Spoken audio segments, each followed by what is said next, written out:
Шинжлэх ухаан таны мэдхүйн од мөндөр сувг үзэх сонсогчдод сайн сайхны хүсэн мэдчилж байна. Дэлхийн сууднууд нэвтрүүлэг эхлэхэд бэлэн боллоо.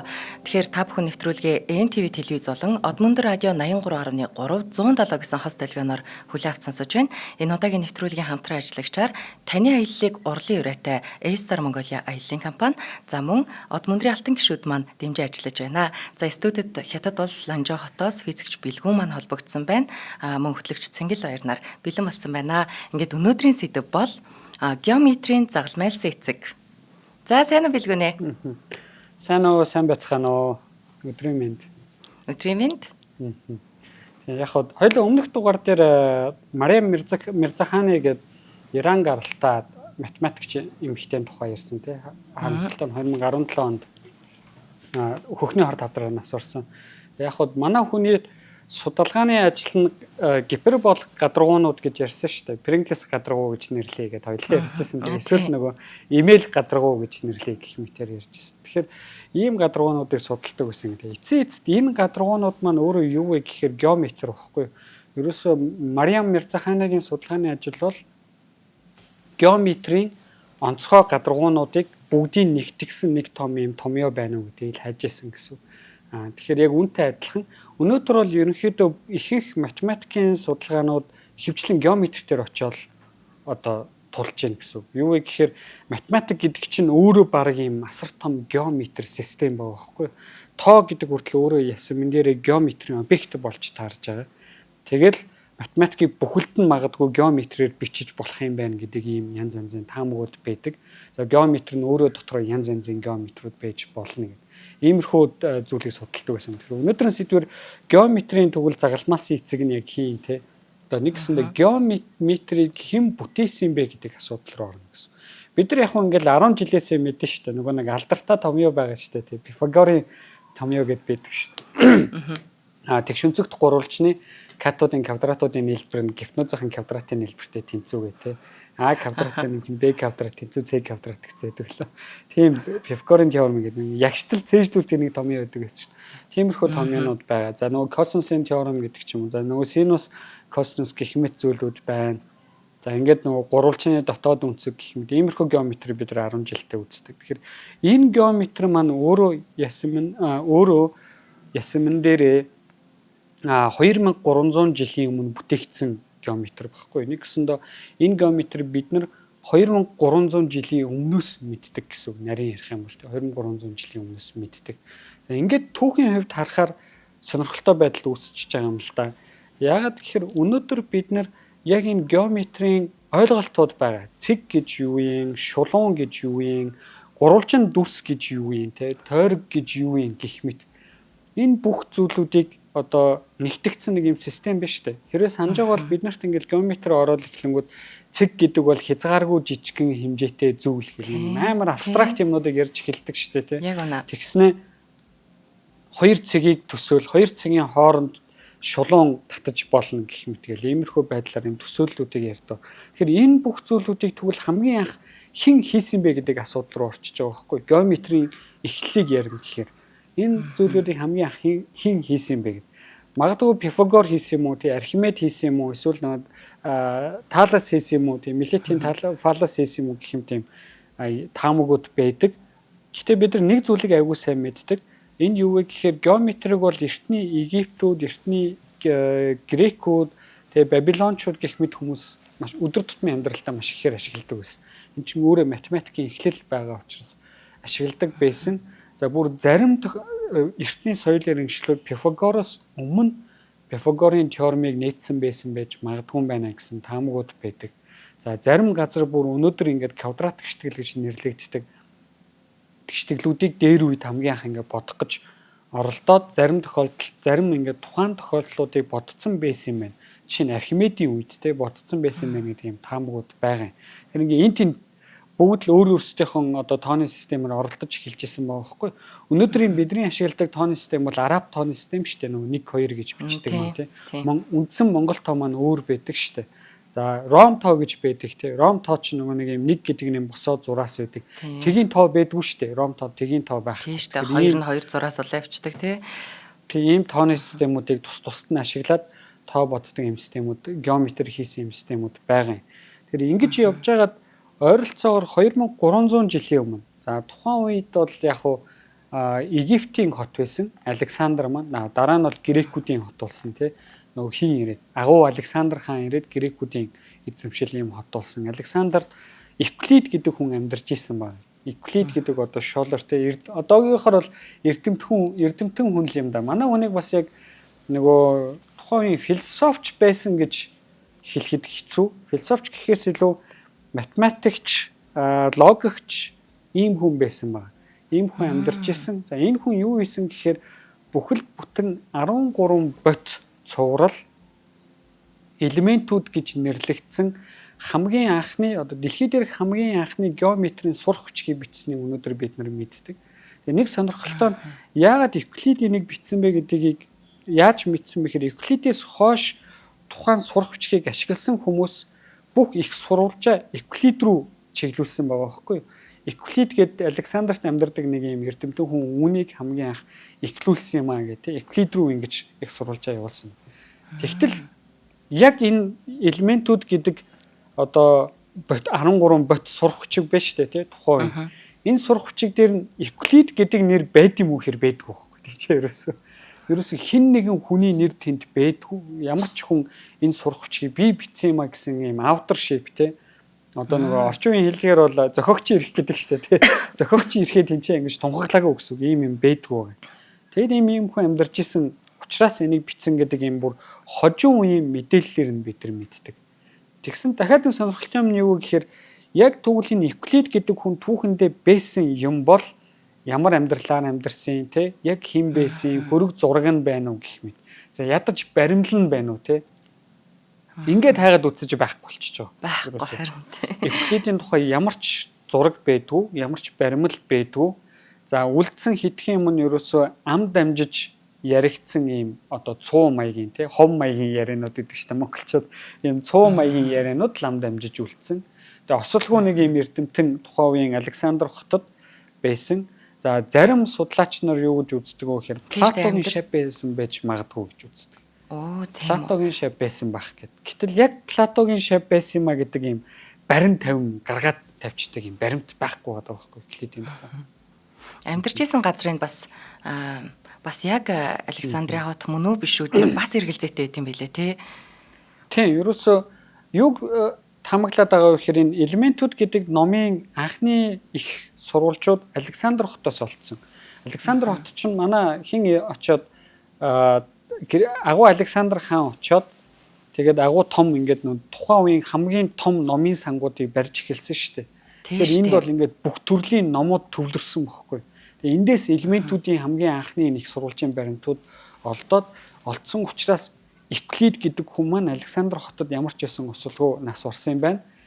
Тэгээд ингэхдээ элементүүд 13 бот номоо бичсэн юм байна гэдгийг бид нар мэдчихэж байгаа юм тийм. Ингэж бичсэн юм байна гэдэг. Түүнээс биш яг тэгвэл энэ хүн хаанаас гаралтаан бэ гэхээр хэцүү болчихж байгаа. Зарим судлаачид Евклид магадгүй эртний Грекийн одоо Александраас өөр Грекийн тийм одоо Афин хотоос ч юм уу тий одоо алдарт жинхэнэ нөгөө сэтгэгч нар нөхдүүд нь цуглаж исэн энэ хотоос гаралтай байж магадгүй. Тэр бүхэл Евклид Фалос болон Анаксамандартай нэгэн үед амьдраад энэ хүмүүстэй цуг маргалдчихсэн энэ хүмүүстэй цуг нөгөө хамгийн анхын дэлхийн тойрог замыг бодох дэлхийн хэмжээг бодох гэж оролцсон энэ хүмүүсийн нэг байж магадгүй. Айгүй л бол Евклид энэ хүмүүсээс геометр сурсан эсвэл Евклид энэ хүмүүст геометр зааж өгсөн гэж магадгүй гэдэг юм таамаг байдаг. Яагаад ингэж байгаа гэхээр ерөөсөө 2300 жилийн өмнө буюу манай эртний нийтийн тоотлын өмнөх 300 жилийн өмнө л амьдарч исэн гэдгийг мэдээд байгаа юм. Гэтэл яг хэдэн онд төрөөд хэдэн онд нас болсон бэ гэхээр байхгүй болчихж байгаа. Ямар ч баримт байхгүй болчихж байгаа. За энэ баримтыг яаж мэдчихин гэсэн чинь нэгт бол нөгөө элементүүдийг хамгийн анх бичсэн цаг тоолол байгаа шүү дээ. Тэргээр ингээд таамагаар за нэг 300 хавцаа байж магадгүй байна гэдээ ингээд мэдчихэж байгаа. Хоёрт нэг цуу яриа байдаг. Тэр нь нөгөө нэгдүгээр бутлаамын тухай. Нэгдүгээр бутлаамын тухай цуу яриа байдаг байхгүй. Энэ юу гэхээр манай Евклид нөгөө 13 сурах бичгээ хийчлээ шүү дээ. Биччихлээ тийм үү. Нөгөө ингээд амарлаг 13 сурах бичгээ бичсэн. За хоёулаа ингэж төсөөлье. Хоёулаа ингээд агуу гой геометр сурах гэсэн чинь бүхэл бүтэн 13 бот ном тийчээ уншиж дуусгах хэрэгтэй болчихж байгаа байхгүй. Нэг номыг 1 жил уншина гэхэд эн чинь миний амьдралын 13 жил байхгүй тий. Асар урт хугацааг эн чинь ингээд зарцуулах хэрэгтэй болчихж байгаа. Тэгсэн бодломын Euclid дээрээс Euclid-ийн шав болж орчоод нэгдүгээр бодлом Euclid-ийн шав болж орчоод асуусан байна л да. Энэ 13 номыг нэг нэгээр нь уншихгүйгээр илүү юм дүт зам байна уу те? Илүү ингээ хурдан гоёор ингэж сурах юм арга байгаа болоо гэсэн чинь Euclid тэнцэн үгүй геометрийг сурахад ямар нэг юм хаанд зориулагдсан тусгай зам байхгүй гэж хэлсэн. Ерөөсөө геометрийн хувьд бол та хаан байна уу, боол байна уу хэнд ч хамаагүй те. Ямар ч хүн геометрийг сурах гэж хэцүү, ямар нэгэн одоо те зовлон сүлгүүрийг мэдрэн одоо нэг юм сурахын зовлон гэж байгаа шүү дээ. Хэцүү зүйлүүд байгаа. Тэрийг мэдрэх нь бол үнэн. Тэр бол хаанд ч адилхан, тэр бол боолт ч адилхан юм байна те. Тийм. Хүмүүст л адилхан. Ерөөсөө нөгөө геометрийг хагуулт харахгүй л гэж байгаа байхгүй. Өөрөөр хэлэх юм бол шинжлэх ухааны ямар нэгэн мэдлэгийг авилгалтах боломжгүй болчихж байгаа юм тий. Шинжлэх ухааны ямар нэгэн мэдлэгийг одоо тойрогоор мэдэх, дөтөөр мэдэх ийм боломжууд байхгүй болчихж байгаа. Яг өнөөдөр бид нар тодорхой хэмжээнд танин мэдэх хүн подкаст ч юм уу, баримтат кино ч юм уу иймэрхүү зүйлүүд хийгээд шинжлэх ухааны мэдлэгийг түгэж болж байгаа л та хэлбэраар. Гэхдээ энэ маань өөрөө тухайн бодит жинхэнэ мэдлэг рүү биднийг хөтлөх энэ одоо ийм замууд те урам зориг өгөх зам болохоос биш яг жинхэнэ Пифагорын теоремыг ойлгоё гэх юм бол тэнцээ бол бид нар яг тэрийг суугаад сурах нэг юм арга байна. Одоо эрдмийн мөрөх хөөхөр ч юм уу мэдлэг хөөхөр шинжлэх ухааны мэдлэг хөөхөр нэг зовлон өгөхөр хүн сууж сурна яг ингээд ном бариад сууж сурна тэнцээ. За тэгээ ингээд нойргоо тэнцээ суун бодлого бодно. Тэгжиж энэ бол яг мэдлэг болно. Бидний өнөөдөр хийж байгаа зүйл бол энэ мэдлэгийг түгээж байгаа. Гэхдээ энэ бол одоо мөсөн уулаар ярих юм бол тэр мөсөн уул руу гарахад одоо тий эхний ингээд юуг нь өгчөж байгаа байхгүй мөсөн уулын оройг нь өгчөж байгаа байхгүй ийм хэмжээтэй орой байна. Гүндээ ийм хэмжээний мэдлэг биш шүү. Та бүхэн ийшээ ирэхэд ийм боломжууд байна гэдэг дөт одоо илүү гоё замуудыг л бидэрт өгч юм гэсэн. Яг хөө мэдээж тодорхой хэмжээний энэ дээр хоёулаа Euclid-тэй маргалдаж болно л доо тий. Орчин үед бол ингээ юм хөгжөөд арай жоохон өөр боллоо. Хүмүүсийн бас сэтгэлгээ өөр боллоо тий. Одоо бол хавтгаан геометрийг бид нар 10 жилдээ 13 жил үздэг шүү дээ тий. Сүүлийн 5 жилдээ үздэг шүү дээ 10 жилийнхаа. Тэгэхээр ингээд ийм янз янзын төтлөх аргууд бол мэдээж бий болох боломжтой. Тодорхой хэмжээнд бол байгаа гэдэг. Тий, тодорхой хэмжээнд бол байгаа. Гэтэл нэг хатуу үний юу гэхээр үргэлж тэр нарийн мэдлэгийг авахын тулд нөгөө сууж сурах төвчээр гэдэг байгаа шүү дээ. Тий нөгөө манай Мариам Мирзаханыгийн хэлсэн үг байгаа шүү дээ. Ерөөсөө хин төвчээртэй тэнцээд одоо үнэнч математик. Тий тэр хүн математик өөрийнхөө мөн чанарыг нээж харуулна гэдэг их гоё үг байгаа тий. Гоо үзэсгэлэг жинхэнэ утгаар нь харуулна гэдэг. Тэр энэ бол үргэлж одоо үнэн л байгаа юм л та. Тэгэхээр Euclid бол тэр хаан тэгж нэгдүгээр бодломод ямар нэгэн ийм геометрийг одоо тий дөтлөх зам байхгүй гэж хэлснээрээ геометр бол тий авилгалтах боломжгүй гэдэг ч юм уу одоо буухаар ярих юм бол тийм ийм системийг тий харуулсан. Тэр ийм бас Euclid бас өөрийгөө айгуу зарчимч ухаалаг тийм хүн гэдгээ бас энийг юм амд амжсан яриан дээр бас харагдчихээн тий. Тий. Энэ дээрээс бас Euclid-ийн нөгөө нэг тухайн хүний хувь хүний характерыг тодорхойлох боломжтой болж байгаа байхгүй тий. За ингээд ийм түүх гэдэг. Эндээс ингээд нэгдүгээр бодломтой ямар ч байсан уулзаж харилцаж исэн хүн юм байна гэдгийг мэдчихэж байгаа байхгүй. За тэгсэн бас нэг их одоо хүмүүсийн дунд маргаан дагуулдаг иймэрхүү баримтууд байгаа юм л та. Тэгэд тэр юу вэ гэхээр нэг юм зүйл болсон байна. Нөгөө элементүүд гэдэг номыг хоёлаа ингээ хараад байл та тий. Тэгэхээр тэнд ямар нэгэн автор байхгүй байгаа буюу зохиогч байхгүй. За тэгсэн 13 бот ном байна. Энэ өөрөө. За энэ ном бичигдсэн хэлбэрийг зарим хүмүүс судалж үзсэн байна. Тэгсэн зарим бот нь нөгөө ботуудаасаа жоохон өөр хэлбэрээр бичигдсэн буюу хоёр өөр зохиогчтой юм шиг тиймэрхүү байдлаар бичигдсэн байгаа байхгүй. За эндээс ямар хамаг гарч ийн гэхээр магадгүй тухайн үед 2300 би ингэж таамаглах юм байна. Шавтай байсан юм байна гэж таамаглана би бол. Юу та? Шавтай. Буруу юу? Шавтай юу? Тий. Арай орчин үеэр бодсон уу? Тий. Яг магадгүй харин тий. Яг тийм таамаг төрж байгаа юм. Тийм таамаг төрөхөөр яаж чинь гэхээр магадгүй Euclid-ийн шавнар тий эсвэл тухайн үед геометр сурж исэн хэсэг бүлэг хүмүүс нийлээд геометрийг цэгцлэх гэж үтсэн гэж магадгүй.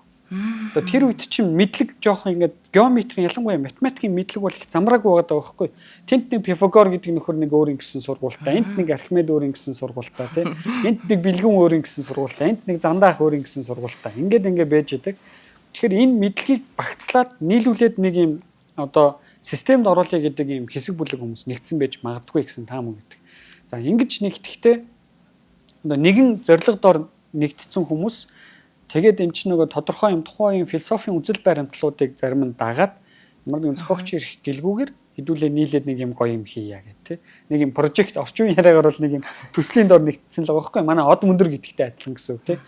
Шинжлэх ухааны танин мэдхүү түгээ гэдэг ийм гоё төслийн дор бид нар юм хийдэг шиг дээр үед 2300 жилийн өмнө хэдэн нөхдүүд Евклид гэдэг нэрийн дор нэгдээд тэгээд энэ 13 бот номыг бичсэн байж магадгүй. Эсвэл магадгүй өөр одоо Евклидийн шавнар нийлээд бичээд өөрсдийнхөө авторшипыг одоо зохиогч ирэхээ багштаа өгсөн байж магадгүй тий. Багш нь яг тэр гол зүйлийг яасан байж магадгүй. Өдөрдөж явуулсан тий. Одоо нэг од мөндрийг жишээ нь түүчэлдэг одоо хүмүүс байгаа гэдэг шиг нэг ингэдэг ийм зүйлүүд бас болсон байж магадгүй гэдэг ийм таамагуд байдаг. За нэг бодлын энэ бол их гоё юм фантази сонсогдож байгаа юм тий. Нэг одоо ингээд хүмүүс нэгэн эрдэм мэдлэгийн дор одоо өнөөдөр ингээд од мөндрийнхэн нэгдсэн гэдэг шиг ийм зүйлүүд мэдээж магадгүй тэр үед болсон байж магадгүй шүү дээ. Хоёлаа цаг хугацааны машин байхгүй шүү дээ. Хэрвээ цаг хугацааны машин байвал тэр үеийн Александр хот руу очиод үзчихмээр байхгүй. Яг жиднээсээ юу болсон юм бол тий. Энд чинь бас ийм сонирхолтой таамаг дээрэс нь уран зохиолын хувьд ч гэсэн төсөөлийн хувьд ч гэсэн их гоё кейсүүдийг тэнцээ үүсгэж байгаа юм гоё таамагуд байдаг. За хоёлаа эхний хамтран ажиллагчаа танилцуулчаад тэгээд үргэлжлүүлье. За тэгээ эхний хамтран ажиллагчаа би яг од мөндрийнхөө алтан гишүүдийг хэлмээр санагдлаа. Яг энэ нэг Евклид гэдэг нэр дор нэгдсэн болов уу гэдгээс бүр алтан гишүүдэд заавал хэлмээр санагдлаа.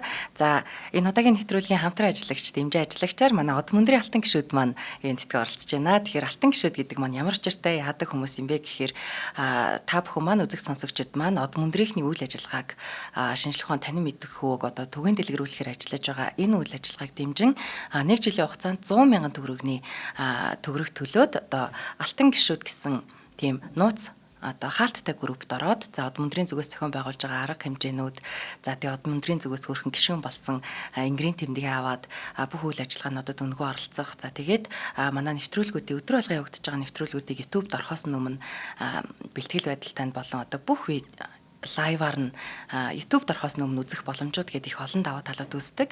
За ингийн тулд та худалдаа хөгжлийн банкны од мөндөр шинжлэх ухааны танин мэдхүйн сувг гэсэн данс эзэмшигчтэй 419 204 518 гэсэн дансанд 100 мянган төгрөг хийгээд гүйлгээний утган дээр нь та өөрийнхөө Facebook нэр бол утасны дугаараа бичснээр манай менежерүүд тантай холбогдоод тэгээд та манай од мөндрийн алтан гишүүн болж нэрээ дуудалдаг юм аа. Тэгээд ингэснээрээ та бүхэн маань одоо бид 1 жилийн хугацаанд уран бүтээлийн 1 жилийн хугацаанд ерөөсөө шинжлэх ухааны танин мэдхүйн мянган нэвтрүүлгийг үзэг сонсогчдод хүргэнэ гэсэн зорилготой ажилладаг. Энэ жил бид нэр зорилгоо даваад дараагийн одоо 3 дугаар улирлынхаа 1050 хөтөлбөрийг батлаад тэгээд одоо та бүхэндээ 7 хоног болгон өдөр болгон хүргэхээр ингээд төлөвлөчөөд ажиллаж байна. Өчигдөр нэрээ хөтөлбөр зарласан шүү дээ. Билгүүний харсан уу? Өчигдөр би харин айгу завгүй байгаа дамжаагүй. Тэр их гоё юм болж байгаа. Тийм бүхэл бүтэн 45 минутын хугацаанд одоо алдартнуудын сүүлчийн өдөр гээд нэвтрүүлгийн 50 дугаар бүтэн жил явах 50 дугаарын одоо танилцуулга нь явж байгаа байхгүй. Тэгэхээр 45 минутад ингээд маш олон юм жижигэн хальт сонсоод өнгөрөнгө хөтөлбөр ингээд амтлагаа шиг айгүй гоё юм бэлээ. Тэгээд энэ мэтэр бид нэр 21 хоног бүх хөтөлбөрөө зарлах гэж байгаа юм шүү. За ингээд алтан гишүүдтэй баярлалдаг шүү. Дансаа дахиад нэг хэлжээ 419 204 518 гэсэн худалдаа хөгжлийн банкны данс байгаа. За баярлалаа. Алтан гишүүдтэй баярлалаа. Одоо нөгөө сайн ингээд анзаарсан чинь юуны Евклидийн 13 бот ном бол манай од мөндрийн мянган нэвтрүүлгийн хажууд бол юу ч шил. Евклид бол 13 бот ном бичсэн гэх муухай өнгөрсөн хойно. Тэгэхээр яг бас ингээд харахаар нэрээ бас Евклидийн Ботолемед хэлсэн үгийг бол өнөөдөр тодорхой хэмжээнд хүмүүсийн мэдлэг, суурь мэдлэг тэгээд мэдлэгийг түгээх зүйлүүд өөрчлөгдсөн учраас бид нар бас мэдлэгийг тодорхой хэмжээнд дүт аргаар мэдэх боломж нэгдсэн юм байна л та тий. Тодорхой хэмжээнд тий. Бас тодорхой хэмжээнд нөгөө сууж сурах зовлон болт тий бэжлээ гэх. Айгуу сайн юм а би бас дондор нэг юмч одоо үзэгчид сонсогчид маань энийг далин юм ярьлаа гэд бодох вэ. Гэхдээ би заавал хэлмээр санагдлаа. Нөгөө хүн ингээд ямар нэг юмд фокуслаад ирэнгуутлаа тэр үгээ их олон сонсоод байдаг гэж магадгүй. Би чиний ярианаас ингээд сууж сурах гэдэг үгийг чи их олон хэлээд байна уу? Эсвэл би ингээд онж сонсоод байна уу?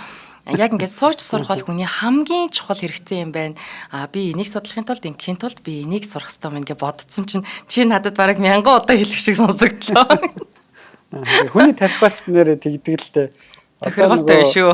Тий, эпифени гэдэг үзэгдэл байдаг байхгүй. Тийм бүр эпифени гэдэг өвчтөе хүмүүс ч байдаг л да.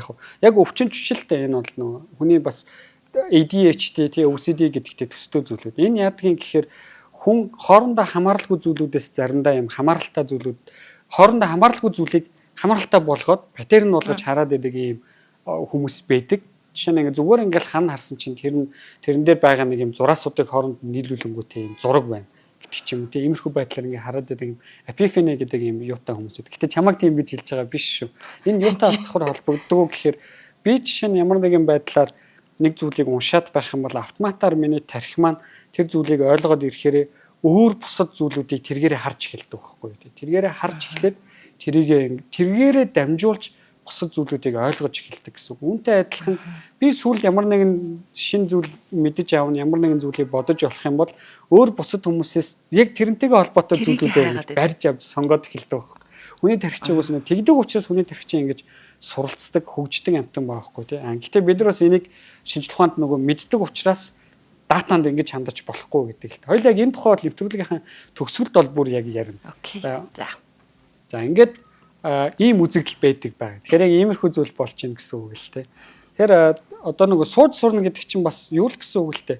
Бид нар тухайн мэдлэгийг гүнзгий хэмжээнд нь мэдээ гэх юм бол мэдээж сууж сурах хэрэгтэй болчихж байгаа. Заавал. Тухайн мэдлэгийг би мэдлэг хэмжээнд нь мэдээ гэх юм бол сонсож болно, уншаад өнгөрч болно тий. Гүнзгий хэмжээнд мэднэ гэдэг нь одоо над шиг гэсэн үг шүү дээ.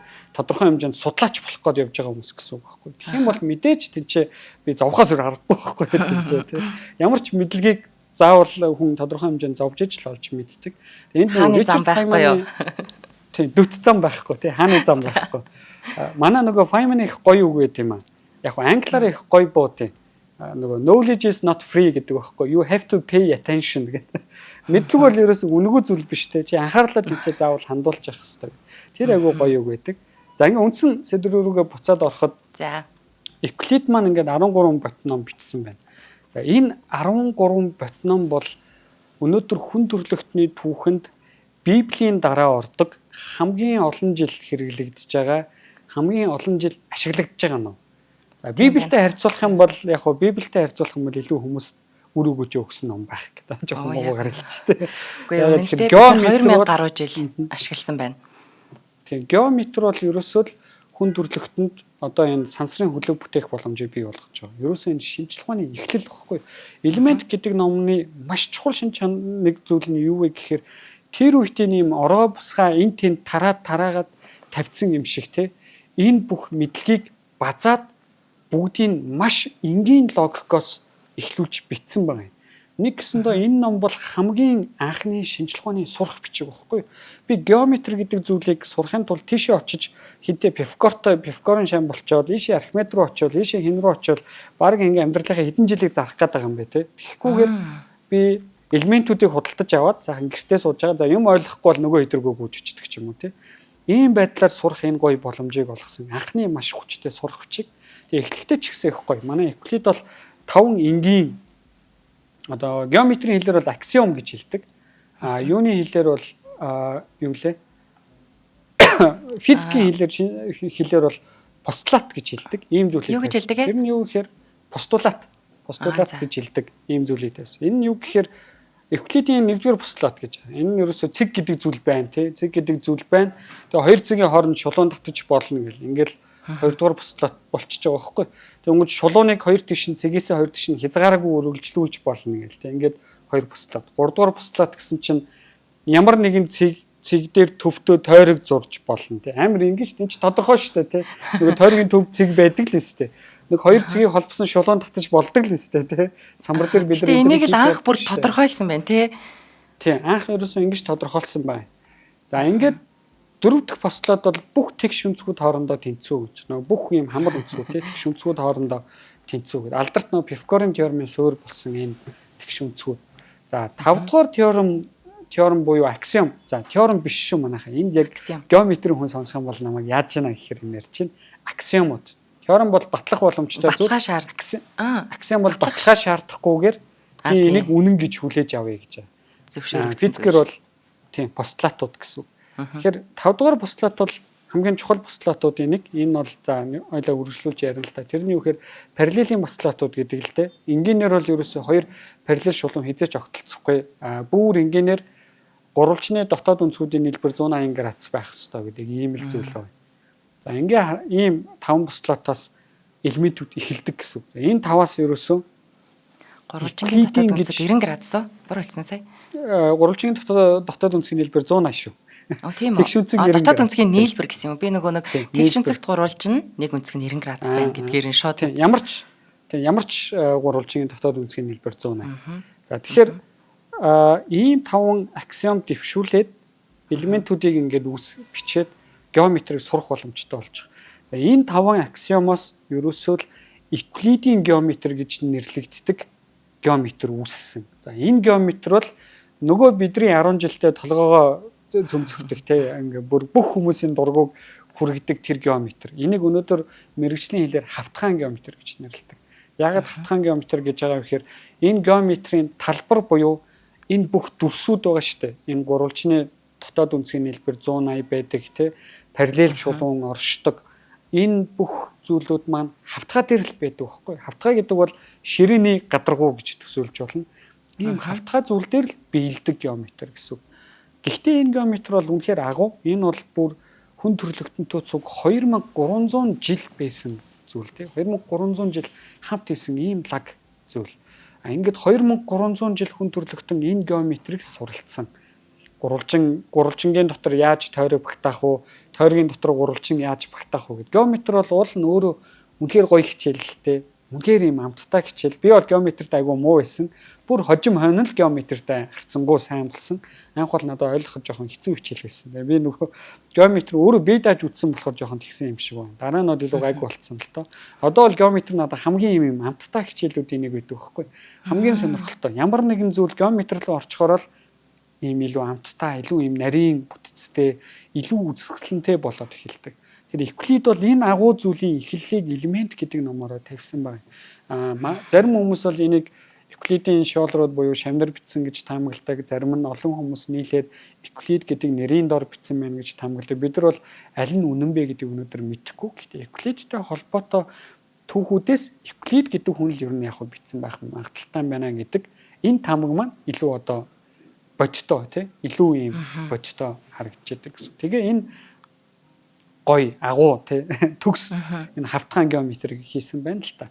Тэгсэн энд нэг юм сонирхолтой юм гарч байгаа. Тэр юу вэ гэхээр энэ хавтгаан геометр бол манай бодит ертөнцийн геометр биш байхгүй. Хавтгаан геометр бол бидний тархинд байдаг геометр байхгүй. Энэ бол цэвэр абстракт геометр. За ингэж хэлэхээр хүмүүст айгүй сонир санагдчих магадгүй л те. Яагаад тэгэхээр бид нар чинь нөгөө нэг өдөр тутмын амьдралдаа гурвалжны дотоод өнцгийн нийлбэр 180 байх хэрэгтэй энэ төр гэл бүгд мэдэн штэ. Хэзээ ч параллел шулуунууд хоорондоо огтлцохгүй гэх мэт те. Бүх тэгш өнцгүүд хоорондоо тэнцүү гэх зүйлүүдийг бид нар мэддэг. За яагаад бидний өдөр тутмын амьдралын геометр биш вэ гэдгийг айгүй энгийнээр эхлээд төсөөлдөг юм аргууд байгаа. Тэр юу вэ гэхээр манай дэлхийн бөмбөлөг хэлбэртэй шүү дээ тий бөмбөрцөг хэлбэртэй тийм үү. Хоёулаа дэлхийн гадаргуу дээр маш том юу зуръя л да гурвалжин зуръя л да. Тэгэхээр бөмбөлөг хэлбэртэй юм дээр гурвалжин зурхаа нөгөө гурвалжны гурван талын шулуун чи ингээд мөрич шүү дээ тий. Нэгсэндээ ингээд өнцгүүд маань яг юм өнцөг биш юм жоохон гадагшаага задгаа юм мөрийнүүд болчих шүү дээ тий. Тэгэхээр дэлхийн гадаргуу дээр хоёулаа гурвалжин зурх юм бол дотоод өнцгүүдийн нийлбэр нь 180 градусаас их байх байхгүй юу?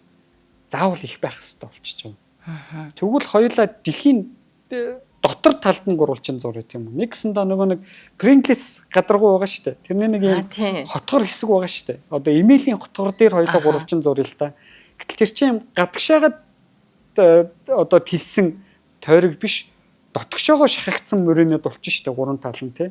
Тэнгүүд яг уу тэрний чинь дотоод 100 гурвалжингийнх нь дотоод өнцгийн нийлбэр 180 градусаас бага болчих. Бага болчихно. Тэгэхээр бодит амьдрал дээр жишээ нь эмээлний гадаргуу дээр бол гурвалжин зурх юм бол дотоод үнцгүүдийн нийлбэр нь 180-аас бага байдаг байна. Бага болчих. Хоёул дэлхийн гадаргуу дээр гурвалжин зурх юм бол дотоод үнцгүүдийн нийлбэр 100-аас их байдаг байна. Тэгэхээр бодит амьдралд Евклидийн геометри ажилладаг байна. Евклидийн Тийм геометри болохоор тархин доторх гэж байгаа юм уу? Тийм болохоор би зөвхөн тархин дотор ажилладаг геометри гэдэг байгаа байхгүй. Бодит амьдрал дээр бол Евклидийн энэ геометри бол жинхэнэ бодит ертөнцийн геометрийн дөхөлт гэж бид нар нэрлэдэг. Одоо нэг гэсэндээ ойролцоол болохгүй.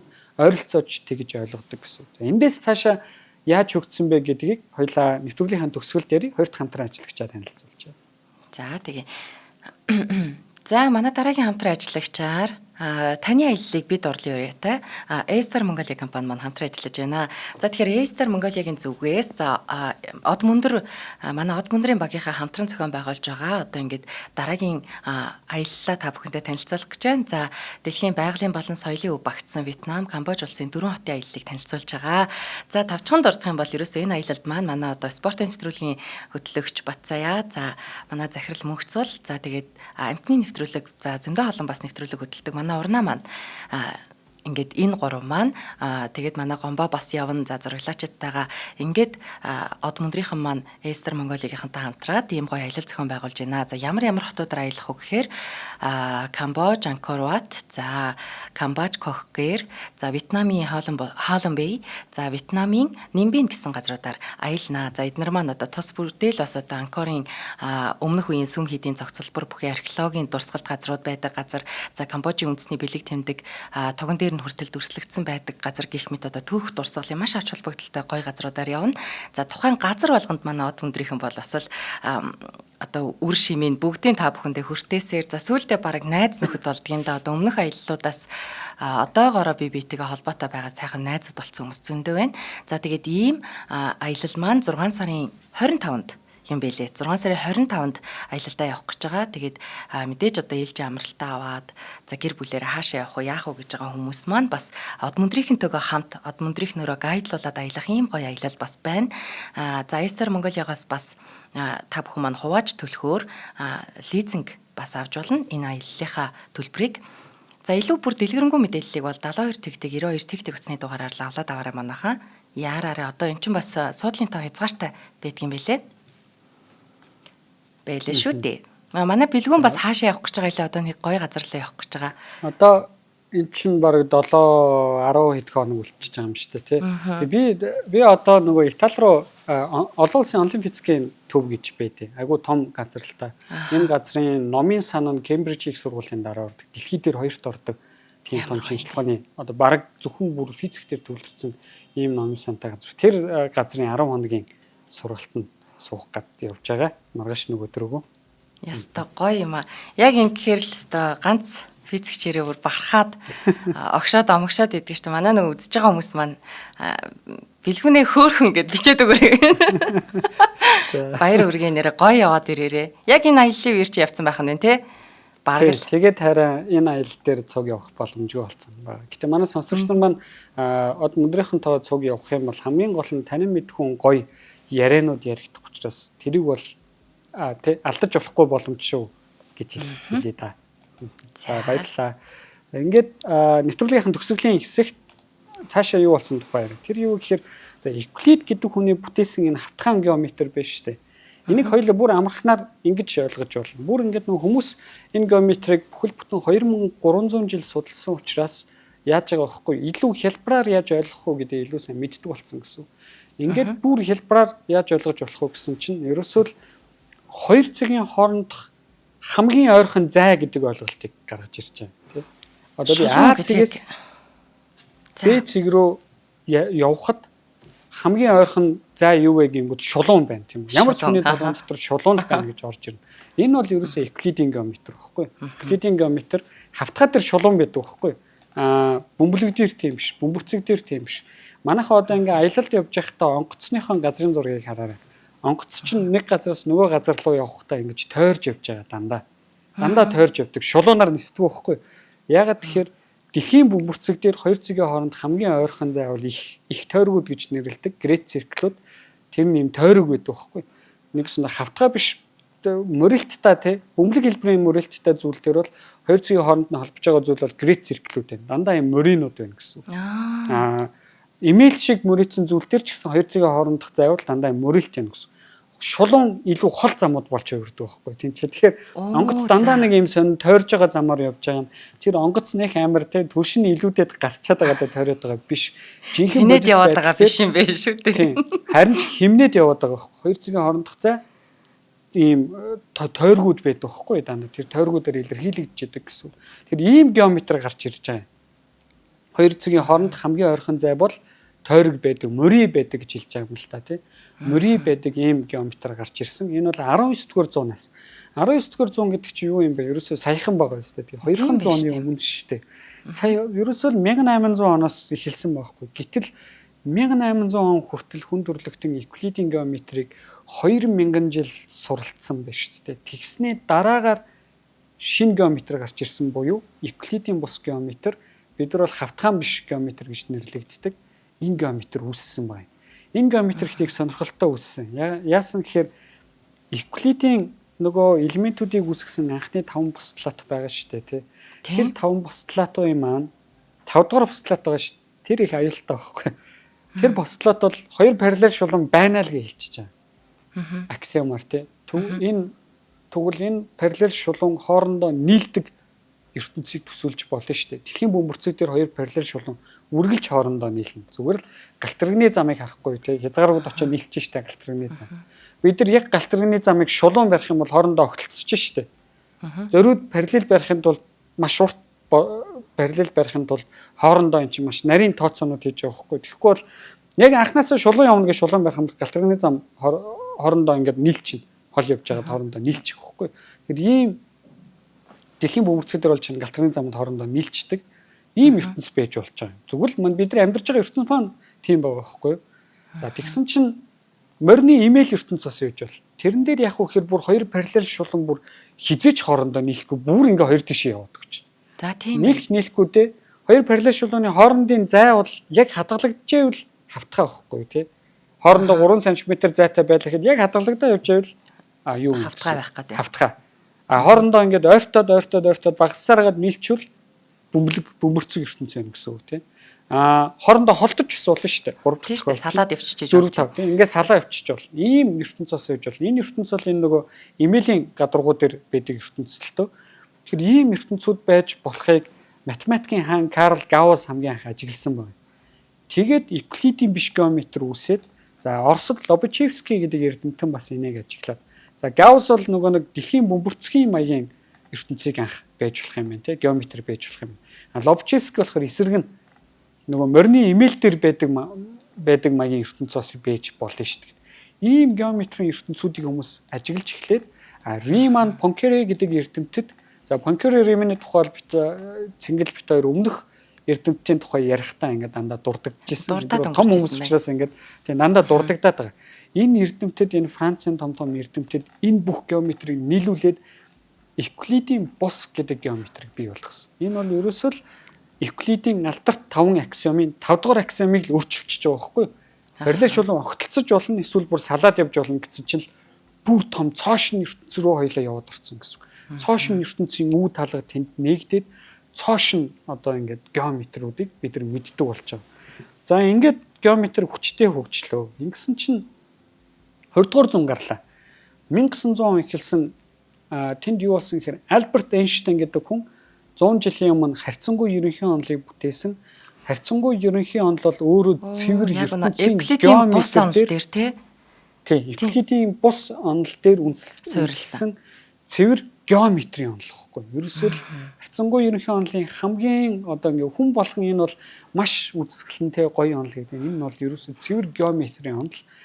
Тэгээ Риман гэдэг хүний бүтээсэн тий Евклидийн бус геометр дээр үндэслэгдсэн л онол. Энэ онолоор яадаг вэ гэхээр огторгуу ертөнц бол мөрийдэг тий агшдаг, тэлдэг. Яг энэ нөгөө геометрийн үзэгдлүүд байгаа байхгүй юу? Тэг ингээ мөрийж болж гин, агшиж сунж болж гин. Геометрид болдог бүх процесс яг үнэндээ ертөнцийн энергиэс болж тий ертөнцид байгаа зүйлийн энергиэс нь болоод болд юм байна гэдэг. Ийм онолыг бий болгоцсон. Энд тэгээ бүр онцгой нэг юм гарч ирсэн байна. Энэ онол бүр яаж юм гэхээр ертөнц чинь өөрөө геометр шин чанартай бөгөөд ертөнцийн геометр нь эхлээд яг Минковский геометр гэж байна. Тэр нь юу вэ гэхээр нөгөө Пифагорын теорем байгаа шүү дээ. Гифтнуудыг олъё гэвэл хоёр катетуудын уртуудын квадратуудын нийлбэр шүү дээ тий. Уртуудын квадратын нийлбэр. Тэгвэл хоёулаа хасчих. Хасвал юу гэх үг юм байж болно шүү дээ. Зүгээр л нэмэх тэмдэг нь хоёулаа хасчих л та тий. А-гаас А дээр Б-ийг нэмэх биш А-гаас Б-ийг хасаад нэг юм гардаг гэж бодъё. Энэ манай ертөнц гэхгүй. Минковский ертөнц гэдэг.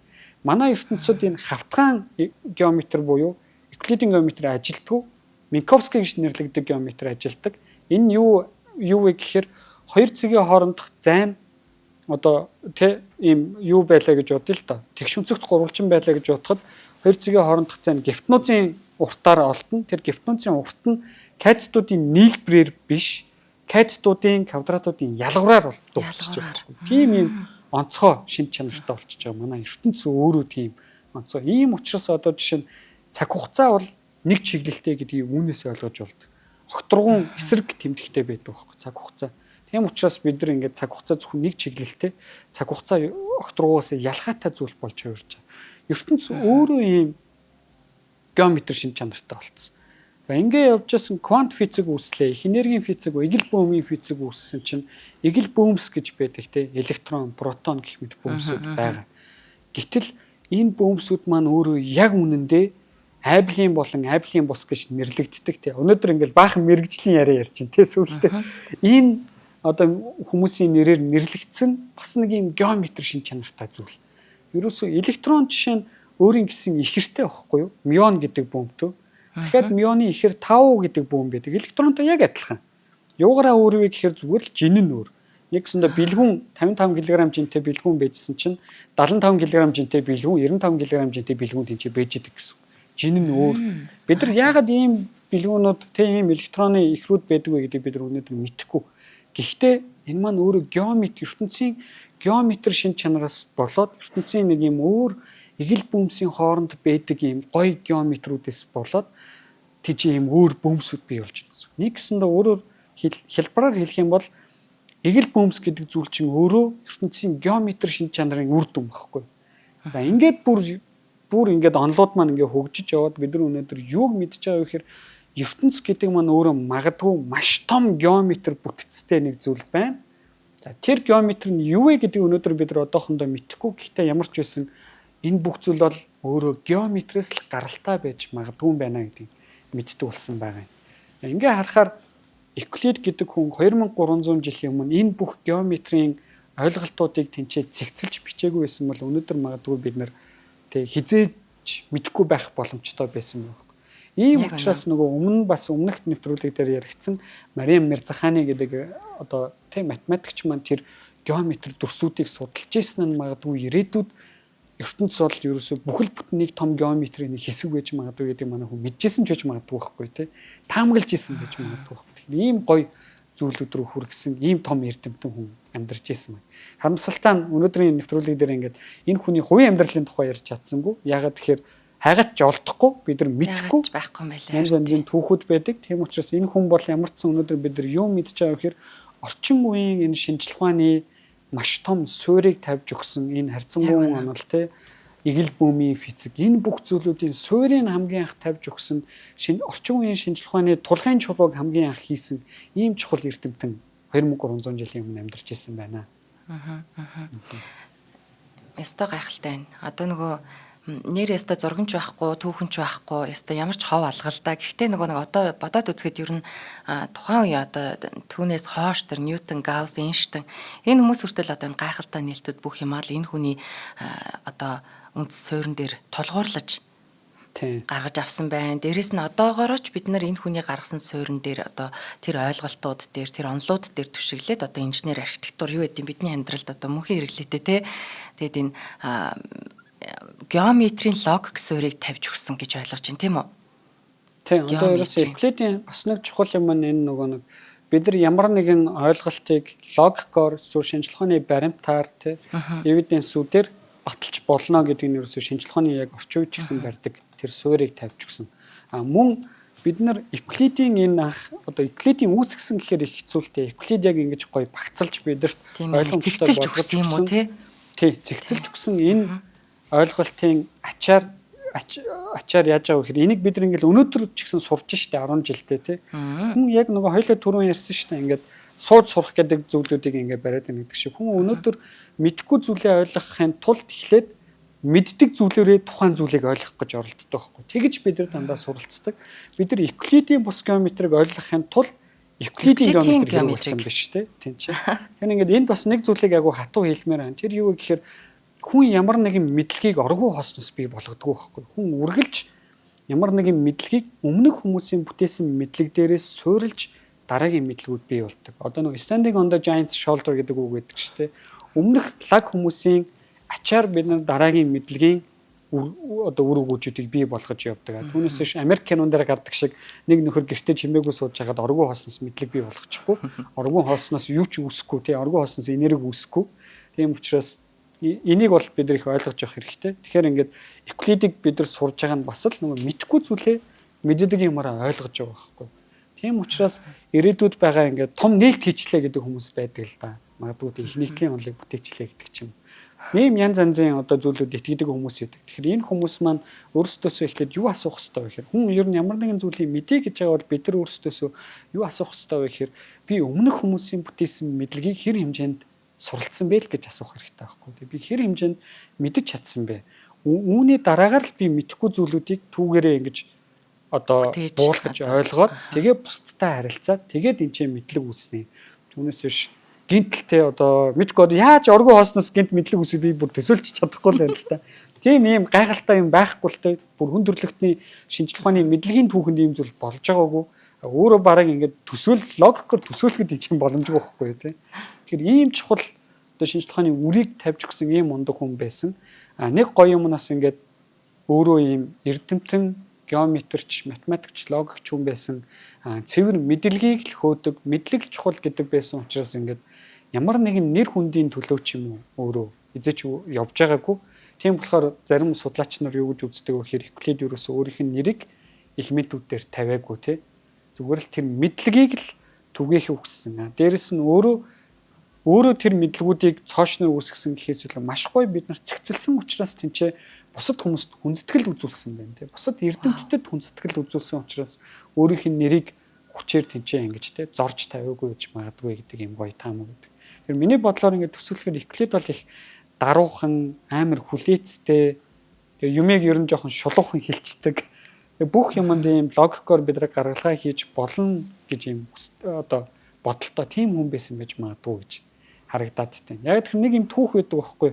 Нэг хүн Евклидийн би чиний алдааг олчлоо гэд өөрийнхөө ингээд гаргалгаа бүтэн 3 цаг ярьж өгч л дээ. Тэгсэн чинь Евклид харж агаад за та магадгүй алдсан байж магадгүй. Хоёлаа энэ бүхнийг дахиад эхнээс нь цухтаа хийгээд үзье гэсэн гэж. Тэр нь юу харагдаж байна гэхээр шууд л чи алдсан байна гэж дайрахгүйгээр хамтдаа ингээд оролдоод үзье гэсэн байгаа байхгүй тий. Тэгэхээр тэрийг нь ингээд харахаар агүй юм humble character байсан. Humble хүн байсан байж магадгүй санагдаад байна. За гайхалтай баярлалаа Бэлгүнэ. За баярлалаа. За шинжлэх ухааны таны мэдхүн од мөндөр сувг үзэх сонсогчид та бүхэндээ дэлхийн сууднууд нэвтрүүлгээ хүргэлээ. Та бүхэн нэвтрүүлгээ НТV телевиз болон од мөндөр радио 83.3 170 гэсэн хос толгойноор хүлээвч сонслоо. Энэ удаагийн нэвтрүүлгийн хамтран ажиллагчаар манай од мөндрийн алтан гишүүд за мөн таны орлолыг таны аяллыг бид урлын өрөөтэй A-Star Mongolia компани маань дэмжиж ажиллалаа. Студид Хятад улс, Ланжа хотоос физикч Бэлгүн маань холбогдож энэ удаагийн нэвтрүүлэг маань энэ хүрээд өндөрлж байна гэд ингээ хотлоо төгсгөлийн үг ингээд идэг болсон шүү. За дараагийн нэвтрүүлгээрээ олцъя Бэлгүнэ баярлаа. Баярлаа, баярлалаа. За баярлалаа. Нэвтрүүлгийг хүлээн авсан Нарны аймгийн монголчуудтай баярлалаа. Од мөндөр сувг нь энэ мэдчлэн таны мэдхүйн мянган нэвтрүүлгийг 2026 оны 7 сарын 1 хүртэл та бүхэндээ хүргэх юм. Их хэлээрээ шинжлэх ухаан танин мэдхүйг түгээхийн үлсэд нэгтгэх хүсвэл та бидэнд хандив өгөх боломжтой. Та нэг нэвтрүүлгийг 100 төгрөгөөр буюу 1000 нэвтрүүлгийг 100 мянган төгрөгөөр үнэлээд биднийг дэмжээрэй. Жилдээ ганцхан удаа 100 мянган төгрөгөөр биднийг дэмжснээр шинжлэх ухаан танин мэдхүйг түгээх энэ үйл хэрэг амжилттай үргэлжлэх юм. Од мөндөр нэр дээрх Худалдаажлын банкны данс байгаа 4191 Тэг 4 518. Та 100 мянган төгрөгөөр шилжүүлэхдээ гүйлгээний утга дээр нь өөрийн нэр болон утасны дугаараа заавал бичээрэй. 100 мянган төгрөг хандалснаар Од мөндөр сувгийн алтан гишүүн болох юм а. Шинжлэх ухаан танин мэдхгүй Монголд ялах болтугай.